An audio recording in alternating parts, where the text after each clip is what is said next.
goody, here it comes. Welcome to the Cinema Psycho Show. You are interested in the unknown, the mysterious, the unexplainable. That is why you are here. Oh my God, don't stop now! With your hosts, Brian, John, and Elaine. Welcome to the Cinema Psycho Show, the madhouse for film freaks and film fans of all types. I'm your host, Brian Connington, joined by my fellow co-host and filmmaker, John Woolscroft. 98, 99. Brian, did you eat a piece of me gold? I did not eat a piece of you gold. You gold. You I gold. like it. Yeah, so no Lane with us today.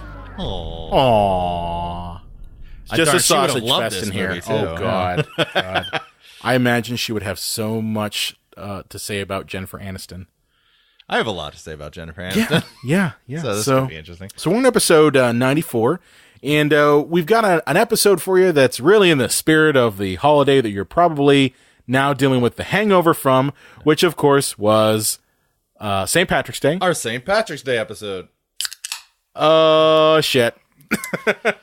Yeah. Oh, shit. It's one of those. We thought about doing this episode drunk, but It's just going to be John. too much goddamn responsibility in life. Yeah. It's getting drunk and reviewing movies, that's a young man's game, and we're not that young. So, we're going to be talking about Leprechaun, 1993, with Warwick Davis and Jennifer Aniston. It's going to be fun. If you look at the posters, Jennifer Aniston is just full front and center there from her, like, towards the late 90s. That's now. Yeah. That's now. Oh, Back then, she wasn't even on the cover. She was just one of an ensemble cast in this thing originally, but now they just use it. It's like that movie with Brad Pitt, the first movie he was in. Thelma and Louise? Oh, no. He was in that. Here, cover for me. I'm looking this up. It's a slasher movie. Cutting Class. Cutting Class, okay. Yeah, so there's that. But before we get to all sorts of Leprechaun goodness, we have an amazing news bit that is... Sweet Jesus. Oh, my God. It is pure gold. Pure gold. Friend of the show, Tommy show, our buddy. Wait, there's no rhyme or reason to that comment at all. No, there isn't.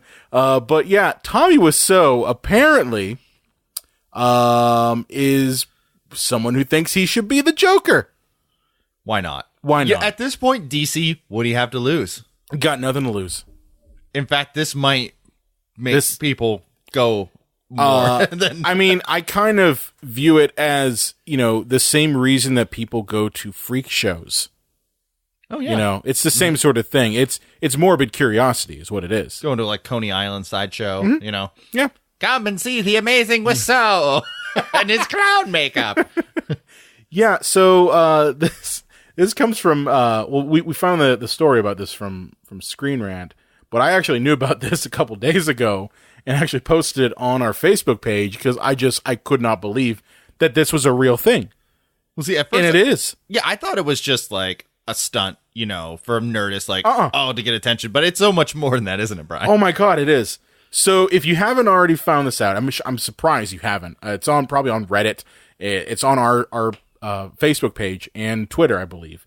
But Tommy Wiseau partnered up with Nerdist to create an open audition tape for Todd Phillips's Batman. It's a solo film about the Joker. So this isn't even in the same canon as the other DC. I don't believe so. I honestly follow that one. The DC canon is it's a spider's nest. Here's how stupid this is. So there's the Jared Leto Joker, which still exists, but this is going to be like a separate offshoot Joker. There's also a Joaquin Phoenix Joker, isn't there? Oh, God damn it. I thought there was a Joaquin Phoenix Joker in there. Way to go, DC. Just triple down. Yeah, pretty much. Triple down. So I guess in recent weeks, this is from Screen Rant, Wiseau had been publicly lobbying for the role of Joker, and he talked with Nerdist about creating an audition tape. And oh my God, it is amazing. Well, there's this rumors that Martin Scorsese for a while was going to direct. I said, kick out Todd Phillips. Have Martin Scorsese direct Tommy Wiseau in a Joker movie. Yeah, so it really is... One, you can tell that that really Wiseau only has one speed, Yeah. and that is scream and laughter. I think he might be like controllably schizophrenic. Oh yeah. Well, Yeah, I told you this before the show. The man has no volume control. No. Like normal people. Okay. I want to kill you, Batman! I want to kill the Batman. Where is Batman? Like that's all it is screaming and asking for where the Batman is, and then being oddly erotic with certain ones. Like he's like Hugging himself? Yeah, Yeah. he's like hugging himself and grabbing his hair. He's like, oh, the Batman. You ever dance with the devil? In the pale moonlight? He was trying to be Emmanuel. That 70s porn, like softcore porn character. Good stuff. But anyway, like we were talking before the show, and I mentioned how Wiseau has it flipped backwards on the concept of inside and outside voices. So most people, when you're inside, you don't need to talk as loud, you know? What? Yeah, but that's what I mean. Is the mic just peaked. Mic just peaked. But you don't really need to talk nearly as loud because you're indoors. There's no need to project. Use your indoor voice, honey. Okay. Yeah. And when you're outside, because there's more space and you might need to talk louder, you talk louder, right? You project a little louder. You know, if you're in a park somewhere. Hey, Chuck, toss me a cold one. Yeah, something like that. Speaking of which. So, oh God, it's going to be a fun time. So Wiseau has it entirely flipped. Yeah. I imagine when he goes outside, he's a soft talker. But when he's inside, it's loud. Yeah. It's crazy. And it's one of these things where you can't stop watching it.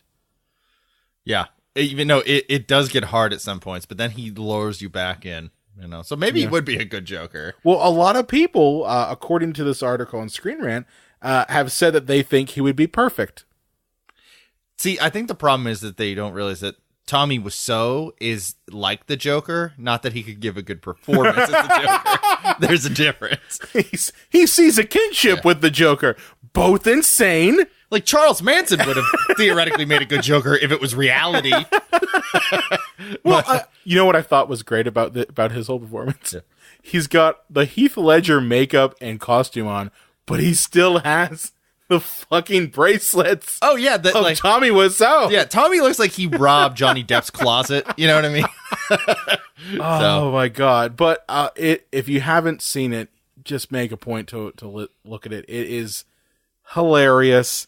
A lot of people have said that they would love to see him as the Joker, and like it's been a positive thing. As I said at the beginning of this, I think it's more of a morbid curiosity thing than if he would actually be good. Another point to make of this story, Greg Sestero shows up in it as Batman. Yeah, have you seen the look in Greg's eyes, like when he's at like the Emmys and he's like, I can't believe that my whole career is based around this maniac, but at the same time I'm at the Emmys. And he's so conflicted about that. Kind of like a prostitute. Yeah. It's like I mean, like, I'm getting I can't believe I'm here. I'm getting to live the dream technically, but it's because I'm affiliated with a maniac. It's like that fucking movie. He's probably been resigned to the fact he's never gonna live that movie down. No. Like it's not gonna happen. I think that's why he wrote the book. He's like, yeah, I'm gonna own it. He's like, fuck it. Yeah. You know. But yeah, definitely check that out. Hopefully he gets cast. I mean, we'll probably see that movie anyways for this show. But normally I wouldn't go to it. But now if Tommy Wiseau is in it, yeah. Again, it's morbid curiosity, right? Yeah. All right. I got the movie pass now. I'll see it either way. What the hell am I talking about? Like, it's only $8 a month. I got this. So crazy story. So we're gonna take a short little break, and when we come back, we're gonna be talking about that Leprechaun.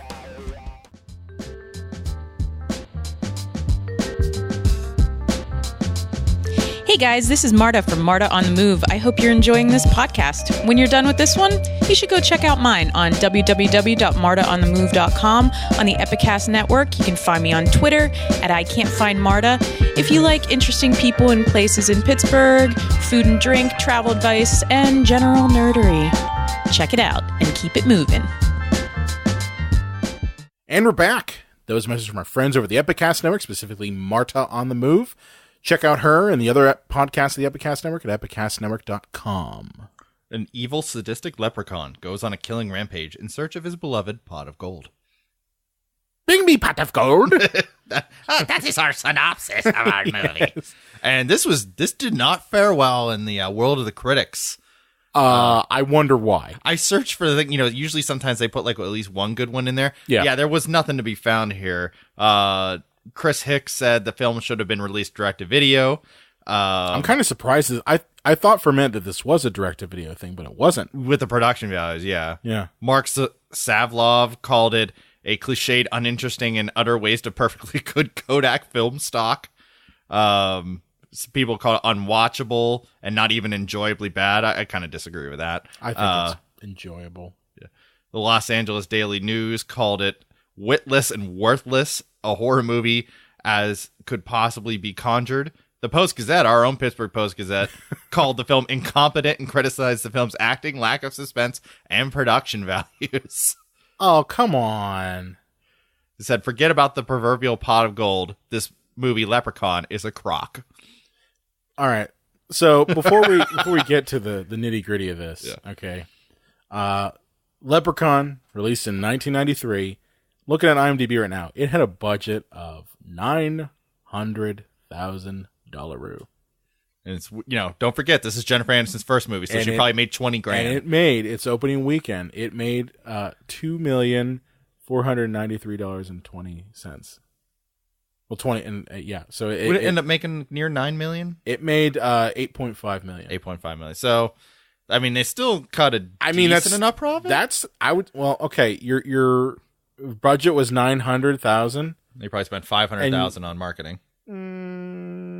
Maybe $1,993. I don't know. Well, they didn't have to worry about it's usually internet, about half of the cost of to make the movie they put into marketing. Yeah, but I mean, ultimately they did make a healthy profit, and it actually ended up, because of that success, even though it was a terrible movie according to critics, spawned a crap ton of sequels.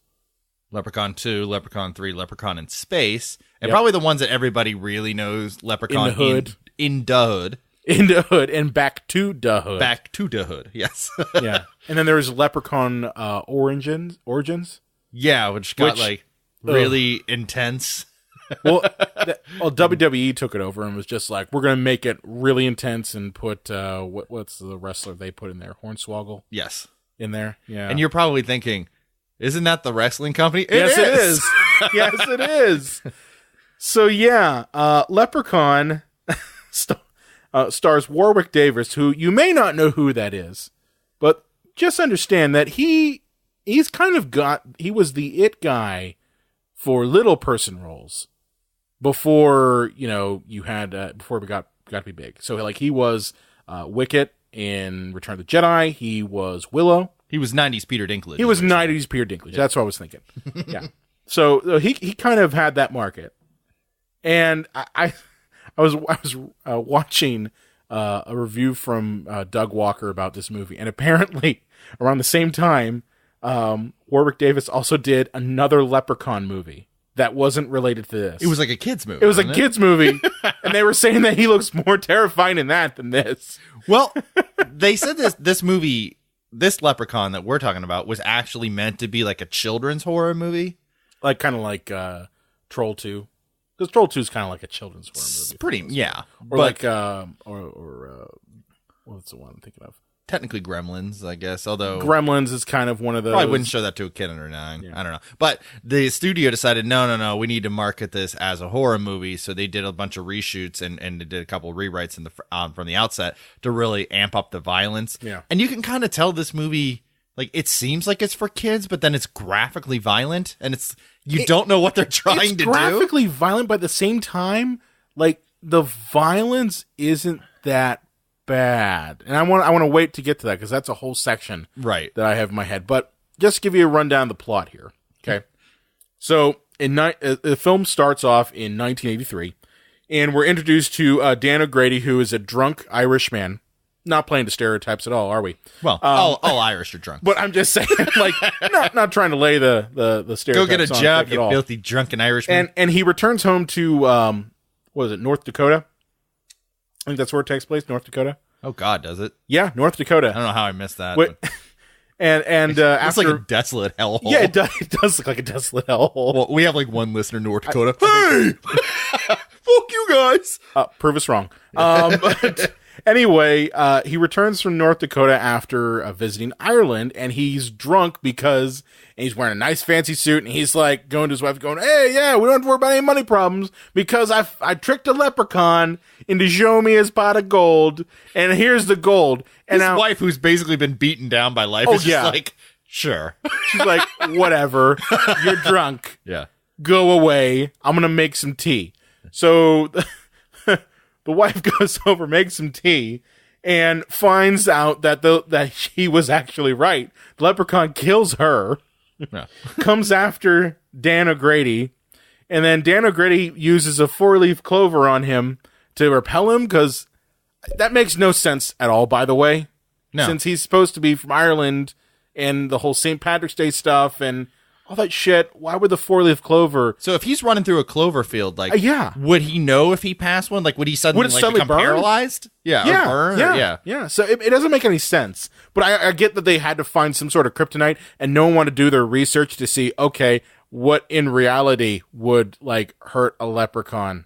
Well, see, I'm glad there actually is something that could kill him. Like, unlike, say, Jason, like, at least in, like, Freddy, you got to pull him out of the dream world and kill him because he's real there. Like, somebody like Jason Voorhees, you never learn how to kill him because he just can't be killed. But what's interesting is that Dan O'Grady shoots him. Okay, he shoots the leprechaun. Yeah. And apparently bullets, they don't necessarily harm him. They just make him sleepy. like every bullet that hits him is somehow like an Ativan, and it just knocks him out. And he bleeds green, because it's the holiday. Bleeds green. He's like a shamrock shape That's right. inside. That's where shamrock shapes come from. Ground up leprechaun. They just cut leprechauns' throats into a big tub. That's how we make. I view it as they just have like a Vitamix blender, and they're just taking like pounds of leprechaun and just grinding them down and then smoothing them out. I've thought about this way too long, Maybe. haven't I? But anyway, so he shoots him, he falls asleep, throws him in a crate, and puts the 4-leaf clover on top and hammers it down. Hopefully, a gust of wind never comes by. Yeah. I mean, didn't even tape it now. No, he didn't. He nailed it. But even that, I mean, the fucking leprechaun is a leprechaun. Well, the clover will also rot over time. Yeah. It's not just going to stay in perfect tack forever. Yeah, especially over a decade goes 10 by. years. Yeah. So O'Grady suffers a heart attack, and we then flash forward to 10 years, which, we don't need to know what happened. He has a heart attack, but he's not dead. He's not dead. Yeah. Okay. And we're introduced to Billy Ray Cyrus. Excuse me, J.D. Redding, because I didn't even know his name. I was just like, who the fuck is this guy? Yeah. And he's moving to North Dakota with his teenage daughter. Now, I gotta ask you, did you think for a minute that maybe he was not a teenage daughter, it was like, his side piece?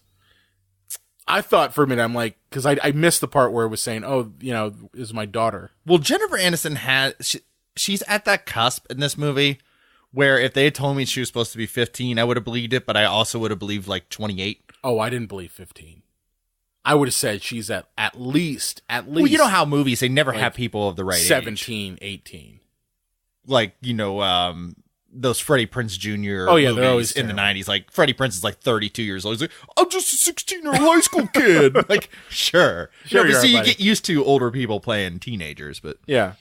So I guess that JD and his daughter, played by Jennifer Aniston. In her first ever role. Her first ever role. And the thing is, like, she says she's ashamed of this movie. I mean, come on, Jen. Come Own on. it. Everybody has to do this movie first. Matthew McConaughey has Texas Chainsaw. You've got this. This is how it works.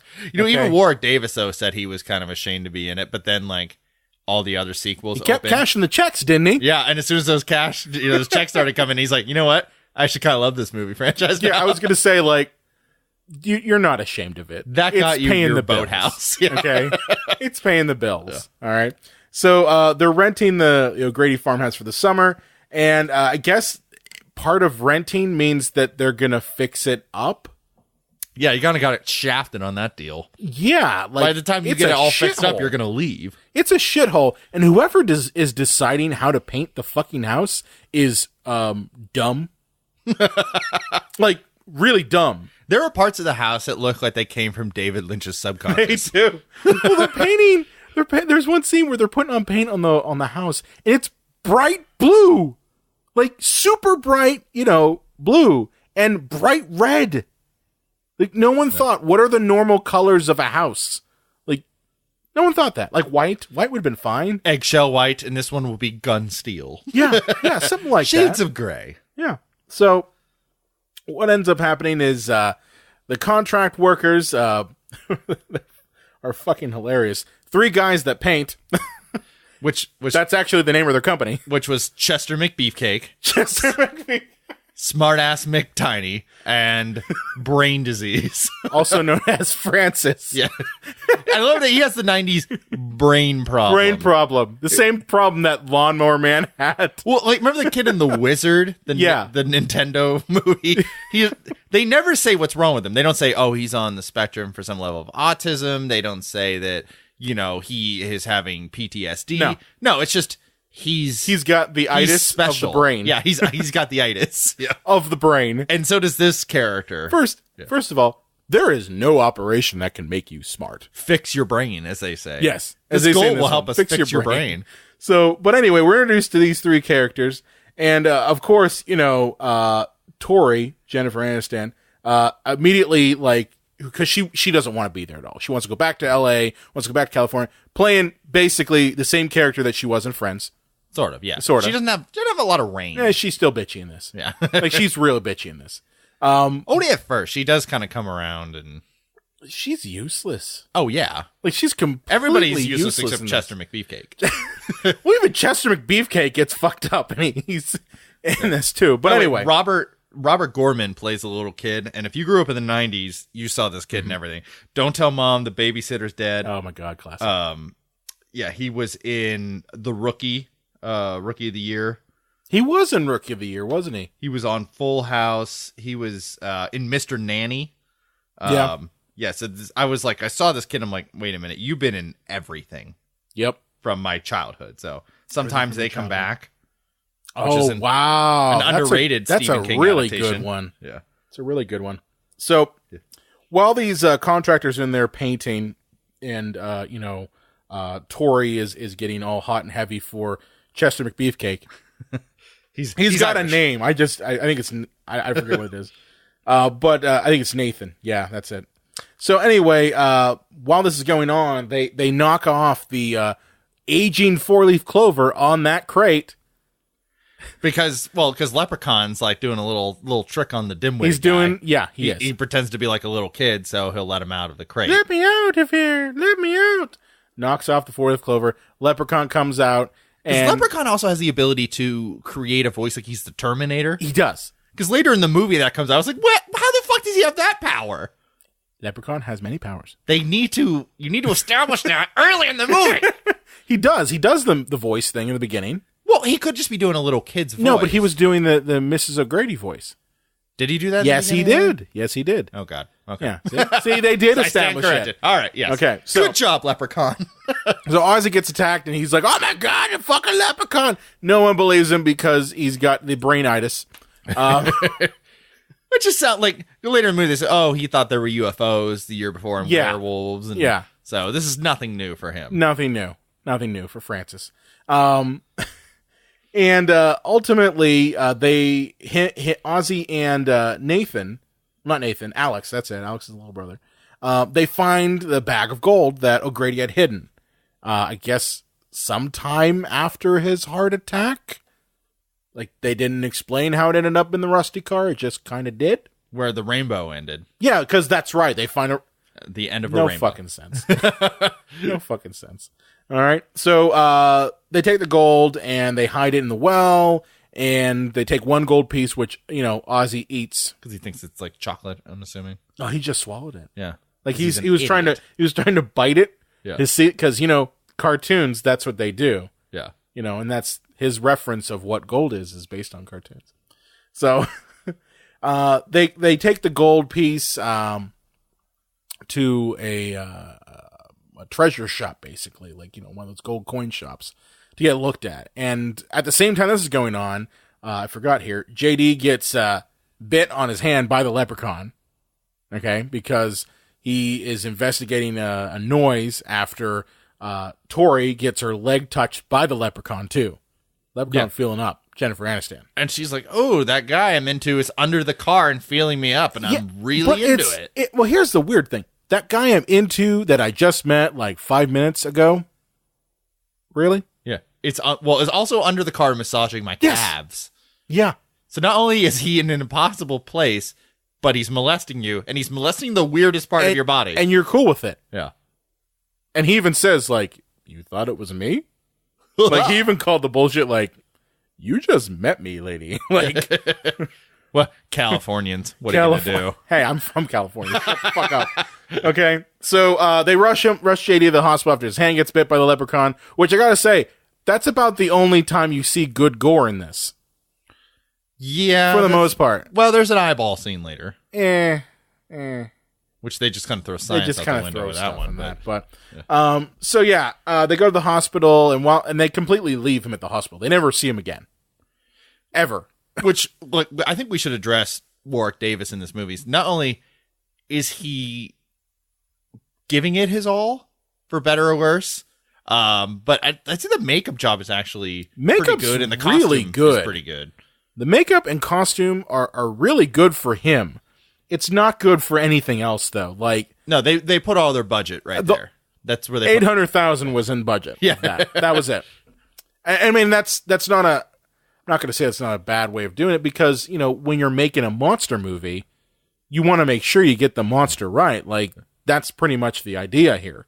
Well, and the weird thing is, like, we talked about how this was originally a kid's movie and they kind of reworked the script. Like, he seems like a little kid monster. Mm-hmm. Like, he's not, like, overly intimidating. He's not overly offensive.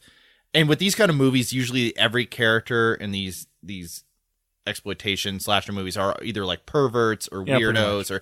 And everybody seems to be either goofy or normal to a degree. Like, so you could tell that this started off like being intended for children, and then they just amped it reminded me a lot of the movie The Gate. You ever seen that movie? In the late 90s, right? No, The Gate was around 1990.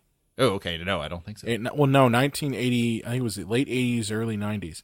But it was one of the first like kid friendly, like I'm talking kid like 10 years old. Yeah. Horror movies. There was amount of gore, but it wasn't like over the top. It wasn't like Freddy. There wasn't really any sex involved or anything like that. It was just good scares, and it was actually a really good horror movie. But this had that vibe to it, and I think that's probably why they were like, let's try to make it like this. But anyway, so Alex and Ozzy, they drop off the coin with the guy at the coin store. He's like, I'm going to look at this, blah, blah, blah, get back to you. It might be priceless. It's just a magical coin. He's like, I'll write you up a receipt so I won't go to the Caymans with it. Exactly. That's my thing. I'm like, you just found this coin. This guy's saying it's priceless. This isn't legally binding in any way. Yes. He's writing a receipt to a kid. Yeah. And a guy who has the brainitis. Right. Who's a mental defective. A small child and a mental defective. Yeah. He was basically going to pocket that coin. So don't feel bad when a few seconds later he gets pogo stick to death, It's kind of has like a mice and men feel to it with these two characters. Kind of does. Or Flowers for Algernon or something like that. But, he gets pogo stick to death, which is science. Yeah. I mean, I got to be honest with you, it's one of the most entertaining kills at that time. Now, keep in mind, if you go down the Leprechaun series, they get progressively better. Oh, yeah. And then they go downhill completely. Okay? If you ever see a clip of this, like, on, say, like, Bravo's, like, 100 scariest moments, this is always the scene they use, the pogo stick scene. Yeah. Because it's funny and terrifying at the same time. And that's like everything with like Freddy. It's the same thing. When he does those kills in the dream sequences, it's funny and terrifying at the same time. But yeah, so the leprechaun dances with his pogo stick on the man, kills him. And the gore at this point looks ridiculous. It's not the most ridiculous one. It's, I'd say, probably number 2 ridiculous. They didn't know if they were going to commit. They weren't fully. sure. Yeah. They weren't sure. Okay. So at this point, we were visited back with Tori and Nathan, and they're at a diner, and Tori's like, I don't like to kill, and I don't eat meat. I eat vegetables and salad, and they don't got that here, and I want my Avion water. It's like, gross. You don't like meatloaf? yeah, you don't like, it's just meatloaf. He's like, do you know what that is?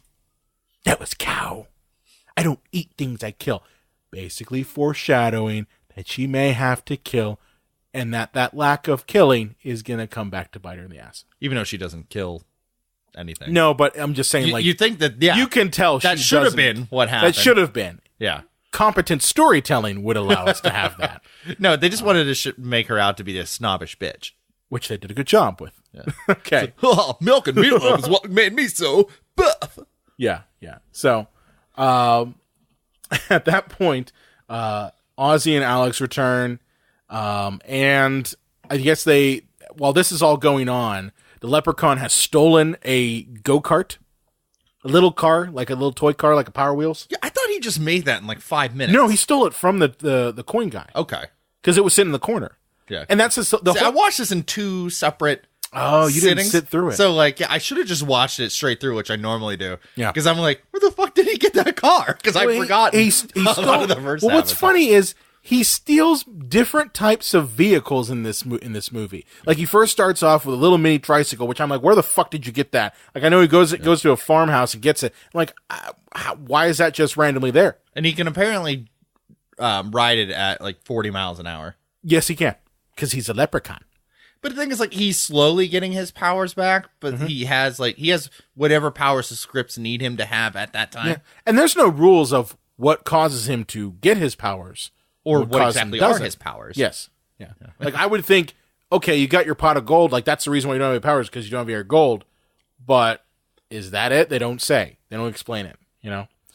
There's never that moment where you have them go to a library and they read up leprechauns and they're like, oh, this is how they get their powers. You know, like every horror movie has. Well, any movie, because remember, like, Back to the Future, too, like, when they go to the alternate 1985, they meet up at Doc's, like, lab, and they start piecing it together for us, the audience. Yes, that's how it works. Well, the writer, who is also the director of this movie, like, if you check out his IMDb page, he's known for this and, like Mega Man cartoons and things like that. Yeah. When I say this, I mean the whole Leprechaun franchise. He directed, I think, every one of them. Every one of them. Holy shit. Yeah. So it's not like he was some former great writer who's sitting there with a bottle of whiskey, like, I just got to pump this out. I hate myself. Like, no, he's like, my God, you've done it again. He thought this was great. Didn't realize how much of a hack schmuck he was. Yeah, pretty much. So our gang of heroes return back to the farmhouse to find that the farmhouse is. Well, I'm jumping ahead because I missed the cop scene too. Oh, yeah. Oh man, this movie's a mess. Honestly, This movie has layers. This movie's got layers. So before we get to the farmhouse scene, okay? So the Leprechaun's driving around his little go-kart, and of course you got to have a scene where the cop pulls him over. All right. Yeah.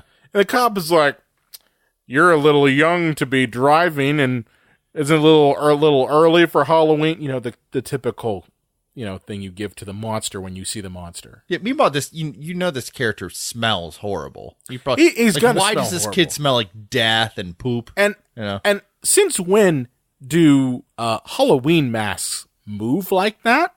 Yeah. Just crazy concept here.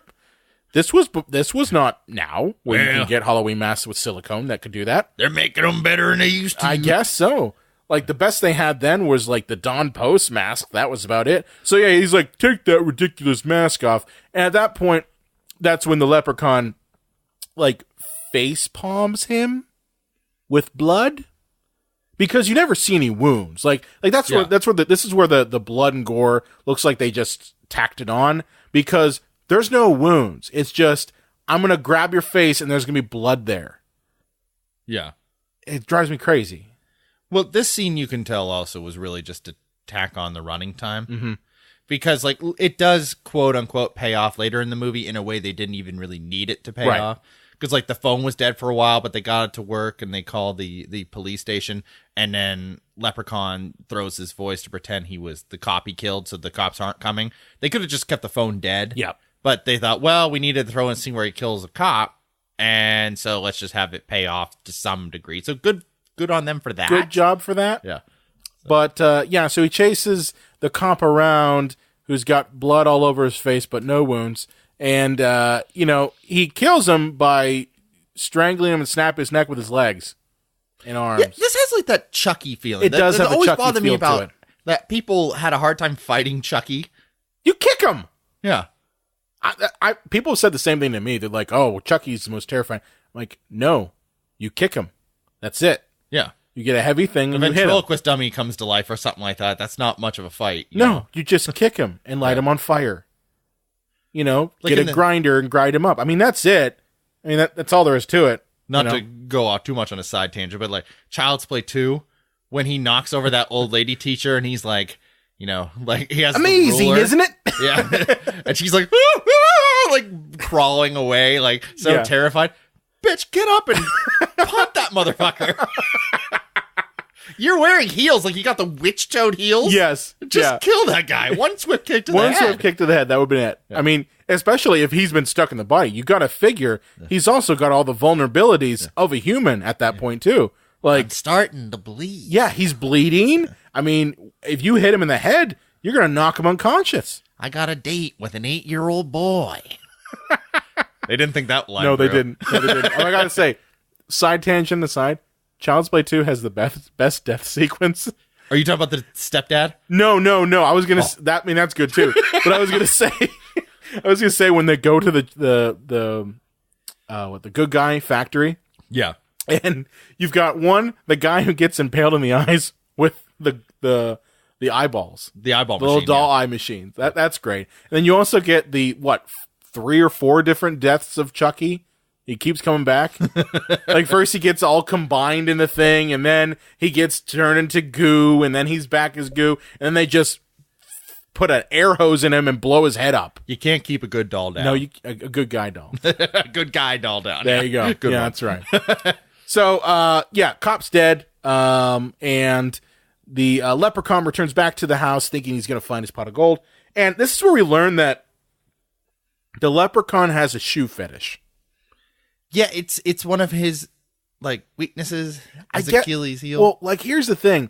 I think they tried to pull this from vampires because one of the rare rules that's never applied when it comes to vampire movies is that vampires have to count. Like, if you threw a bunch of small things, vampires have to count it. It's the count on Sesame Street. Yeah, but that's where do you think they got it from? But that's like one of the little tropes that most movies don't put that in there. But literature will include it in there. But yeah, so I think they tried to pull something like that. Said, oh well, leprechaun. Yeah, let's make him have a thing where if he sees shoes, he has to shine them. Every single time. See, I wondered if this had something kind of racist connotations when Irish people came over on the boat and the only jobs they could get were shining richer people's shoes. Is that a thing? I don't know. I could just be making that up, but I have no idea. Well, he says he's a shoemaker by trade. I'm like, no, you're a fucking monster leprechaun. Yeah, you're not a cobbler. Well, why do you have a job? Yeah. You really don't need about fucking pots of gold, and you've got a 9 to 5 that you got to get to. I mean, where do you find the time, leprechaun? Exactly, 100 coins. 100 gold coins. That's right. Meanwhile, so they just give him this bag of gold. Everything will be fine. Well, that's right, and they do that eventually. But our band of heroes come back to the house and find the whole farmhouse trashed. And I'm like, it was already trash to begin with. Yeah. It was a shithole. Every doorway has cobwebs all over it. Oh no, there's a pizza box now. Yeah. And what ends up happening is Nathan, what'd you call him? Chester McBeefcake. Chester McBeefcake. He decides he's going to go outside and try to find what's going on, and he gets his leg. Bulk Thunder. That's his name. Bulk Thunder. Bulk Thunder. That's right. He gets his leg mangled by a bear trap that the leprechaun left. Which, thank God, with that open field that he happened to be walking right in the path of it, that he didn't take a few inches to the left. It wasn't even open field. It was right in front of the house. Yeah. It's like, listen, buddy, I know you're a painter. But you need to look down sometimes. It's dark. Look down. Like when I'm outside and it's dark, I first look down. Oh no, my sexy muscular leg. That's right. So the leprechaun like reveals himself, and at this point, Nathan's like, "Oh my god, Ozzy wasn't full of shit. It was real." His leg's mangled, and the leprechaun decides to start like eating his leg for no reason. No, everything is just made up as they write it. And this really, to me, felt like a first draft. Oh yeah. He bumped it out. He's like, "Okay, well, don't worry, I'll work on it." Like, no, you know what? We need to start production now. Yeah. But this leads to one of the worst fights I've ever seen, where you've got Alex trying to hit him with obviously a foam rock and missing, and Jennifer Aniston like using a stick and fake hitting him and then pulling back in like fear because like, ew, he's gross, I don't want to touch him. And Ozzy's, well, I'm telling you, he smells. Oh my god, no. But then Ozzy's like trying to wrestle him or something. It's a mess. And the leprechaun, of course, is like trying to eat Nathan's leg in the bear trap. Yeah, and he's like 3 feet tall. He's like 3 feet tall. Okay. This shouldn't be difficult. It shouldn't take 4 people to take down a little leprechaun. Yeah. Should it? Like, just lift him up by his little arms, and his little legs will be kicking, and you can decide what to do with him. Or like, with a cat, you can just grab him by the scruff. Yeah. And you can pull him up. I imagine a leprechaun, you just got to grab the leprechaun by the scruff and just be like, you're not going anywhere. Well, all Irishmen have scruff. This is science. This is science. Okay. So, they escape back into the farmhouse, and it's basically siege warfare at this point, where the leprechaun says that he wants his fucking pot of gold, okay? And he pulls a Nightmare on Elm Street on this, where he calls up on the phone in the house, and is like, I want to be pot of gold, and you see a little leprechaun hand pump in. Well, the reason for that is that he is starting to get some of his powers back because they gave him the gold back. That's right. Yeah, but they didn't realize is that they still had the one in Ollie's gut. Yeah. And so that, he's counting up his gold, and he realizes he has 99, which is enough to give him a lot of his powers back. Like, now he can teleport. I think that would give him, like, almost all of it, right? Yeah, but he needs that one last piece. So, yeah, they do the Nightmare on Elm Street thing, like, where the little hand comes little through the hand phone. pops in instead of a tongue and mouth. And they realize, the phone's dead, but they want to call the police. So Jennifer Aniston says, I'll use the mobile phone. Oh, that's right. She does use the mobile phone. The mobile cellular phone. It's like, what is that?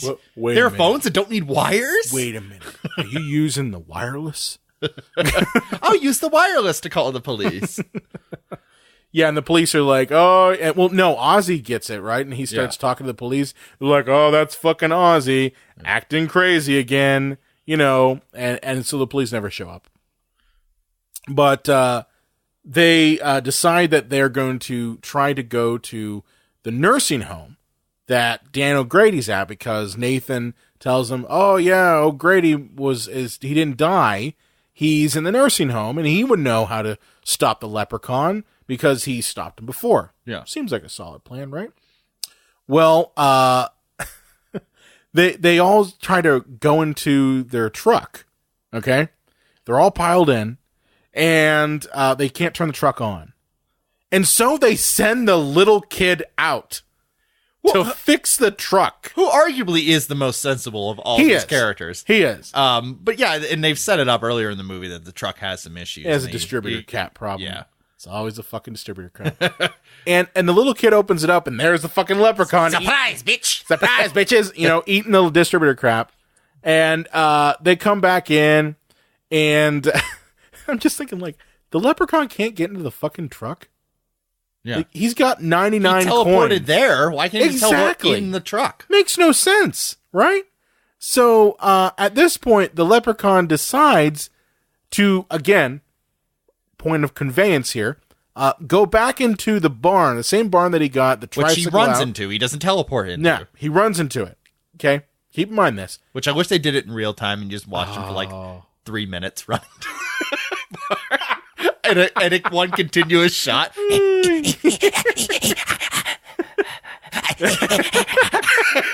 Just nonstop. Oh, God. That's horrible. But he comes busting out of the barn with a go-kart that has what is it? A fork or something like that? It's a rake. It's a rake. Yeah, it's a modified cow catcher he's made. Yes. But I'm just like, that's a fucking go-kart. Yeah. And the best part is he rams the truck and knocks the truck over. And it flips like 3 times. It does. What type of fucking truck was that made out of? What the shit? It's like made out of plastic or some shit like that? Ollie would buy a plastic truck. He would. Well, Nathan, I got new siding put on the truck. He even gave me some magic beans. Okay, Francis. So yeah, the car flips. Jennifer Aniston gets into the Jeep and she drives away to the nursing home. Leprechaun follows her. She runs into the nursing home and is looking for O'Grady, which the nursing home apparently exists in Dutch Angleland. Mm-hmm. Yeah, this is totally the second unit director. Oh yeah, the second she steps out of that Jeep and it's goes Dutch that Angleland. low angle Dutch angle. Yeah, this guy was his first major production. He just got out of film school and was like, everything's gonna be unique. Well, and it's funny because it starts off normal, and then as she walks out, it's like it twists. It's like, buddy, really? Okay, it's just a nursing home. Yeah, it's not Bizarro Land. Okay, but she's looking all over the nursing home for O'Grady. Well, there's no MacGuffin. There's no ticking clock. So she has to run in there a bit. So that Dutch angle, there's no real tension or drama there at all. I guess to say that nursing homes are creepy, I guess that's it's just a fucking nursing home. They just kind of smell like urine. It's old people smell. Yeah. But there's no one in this nursing home. Like the guard is asleep. And she goes to O'Grady's room and finds that the leprechaun's there, dressed as O'Grady. Yeah. Okay. Chases after her in a wheelchair. Because why not? I guess he's faster with wheels. That's all he rides uses. A tricycle. He rides a wheelchair. He rides a go-kart. I imagine if they had the money, that the leprechaun would be riding around a monster truck. Oh yeah. Like a Bigfoot. Look what I have, and it's Scorpion or whatever that one. It's Scorpion. That world or Gravedigger. Gravedigger. Yeah, that's what it would be. Give me pot of gold. Just plows over the whole farmhouse. So, Jennifer Aniston runs into the elevator, and surprisingly, O'Grady's corpse just kind of falls down from the ceiling, like Silence of the Lambs style. When Lecter threw that body in the elevator shaft. Yep. And he's still alive. Yeah. And he's just like, Lassie, you've got to go pick a 4-leaf clover from the Clover Patch. Thankfully, there's a Clover Patch. There's a Clover Patch. Okay. It's by the well. So sure enough, we're running all the way back to that farmhouse. And at this point, Jennifer Aniston's going to the Clover Patch, which this was weird. The lighting in this was strange. Did you notice everything had a green glow to it? Yeah. Like the Clover Patch was illuminated by green. Well, the headlights on the truck were on, and it was somehow, I think, supposed to be those, but they're not green lights. No. So it doesn't make any sense. No. And when she goes near the well to, pull up the coins at the middle of the film, there's green coming from the well. Like swamp gas or some shit like that. I'm just like, why is there green there? I get it. It's Leprechaun, but I think the same sort of thing. Second unit director's like, I'm going to get all artistic with this. It's like I'm going to throw a green kicker on this sucker. It's like Thunder Pants, where everything's green. Everything's green. Shit everywhere. And farts. So she goes to the Clover Patch, can't find a fucking clover until the absolute last minute when she finds the 4-leaf clover. She's giving up on faith, which... that's it. Yeah, the mental defective is like, you can't give up on hope. No. And she's like... Finally finds it. Finds it. And I guess that's her arc? There was no arc. Wait a minute. You're searching for arcs in this film? There are no arcs, okay? So, at this point, Ozzy reveals to the Leprechaun that he has the gold coin, because he hasn't told Leprechaun that it's in his stomach.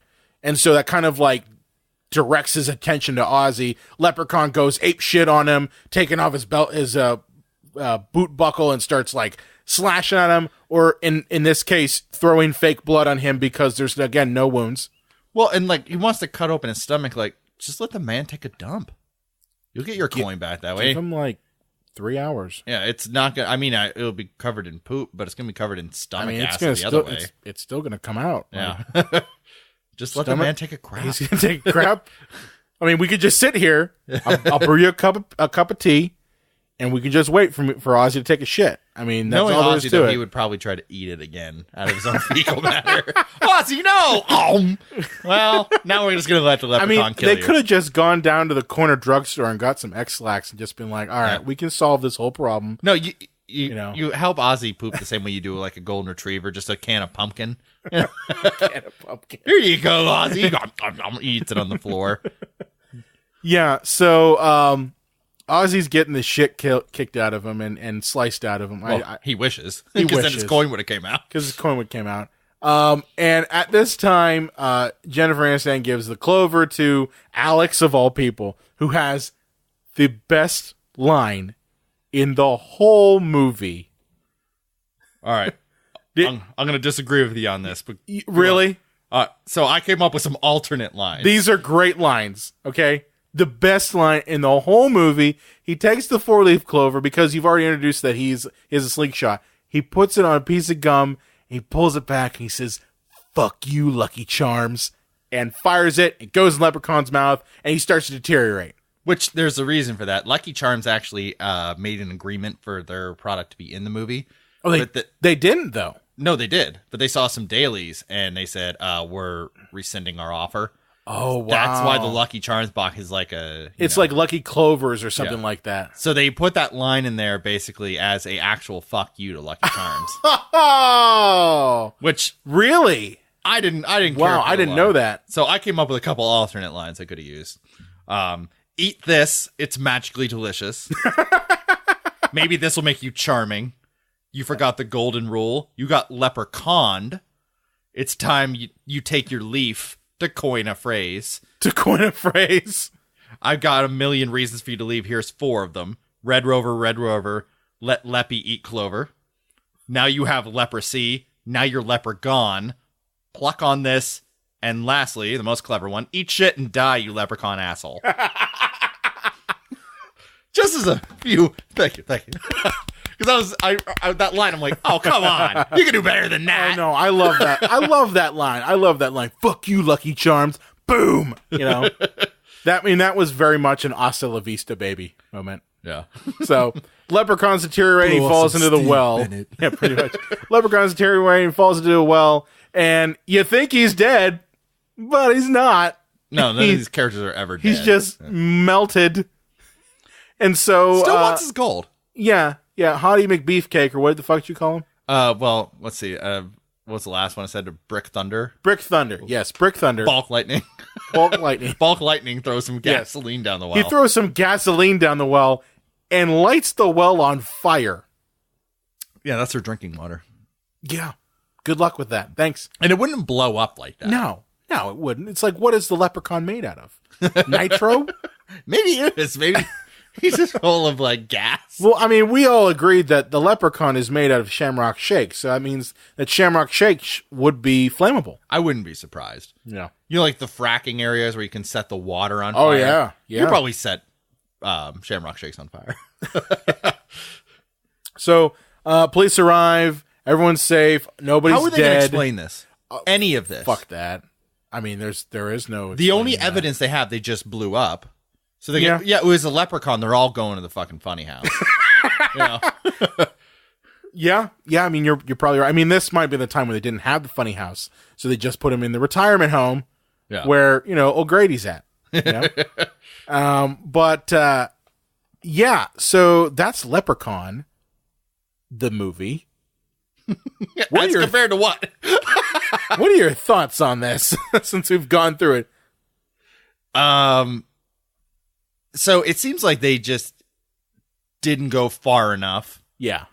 It was like I understand when some people say like, oh, it wasn't even enjoyably bad. I mean, it was to a degree, but it just seemed like they tried to hold themselves back enough to keep it to be a legitimate movie. And I think that once you're doing this premise, you either go all in or you don't. Like what they did with Leprechaun into Hood. Well, even 2 and 3, like 2 and 3, like 2's my absolute favorite out of the whole series. Leprechaun 2 is my favorite because it's just they realized that with a character like the Leprechaun, you have to go goofy. Yeah, you can't be serious. It's not Nightmare on Elm Street. It's never going to be that way. Like the original Nightmare on Elm Street was terrifying. When it first came out, that's why you never saw Freddy's face for the most part. It's always in silhouette. And it wasn't necessarily funny, But with Leprechaun, the concept alone is ridiculous. If you try to go too graphic horror with it, like just serious horror, it's just not going to work. So you have to go goofy. You just have to. And it has to be like over-the-top horror goofy, which is what they did. That's why in Leprechaun 2 and 3, you get these really awesome kills, Like the pot of gold actually comes out of one guy's stomach. Yeah. And Michael McDonald from Mad TV gets cappuccinoed. Oh, God. Yeah. He gets cappuccinoed. So, I mean, and 3, you get a woman who blows up from her tits and ass. Like her tits and ass explode. And that's how you become a woman, explodes. isn't it? Like, that's what they taught us in health class. Not like this. No? Oh, okay. No, not like this. So, I mean, they went full goofy, and it's great. But when they start to go downhill with it, like I think In Space is way over the top, like even more so. Well, I think they realized that it was already like a waning franchise, so let's put him in space because it's so outrageously stupid. In a way that Jason X didn't realize that it was stupid. But this was at an era where the slasher movie was pretty much done. Like Halloween 5, I think, came out in like 89, and they rushed that movie out 1 year after Halloween 4 because they realized, oh, this is over. We need to cash in as much as we can because this craze is over. So this is that early 90s kind of ironic, funny horror movie. I would say, basically it's that time period before Scream. Yeah. Where Scream made it more self-referential and a bit more mature.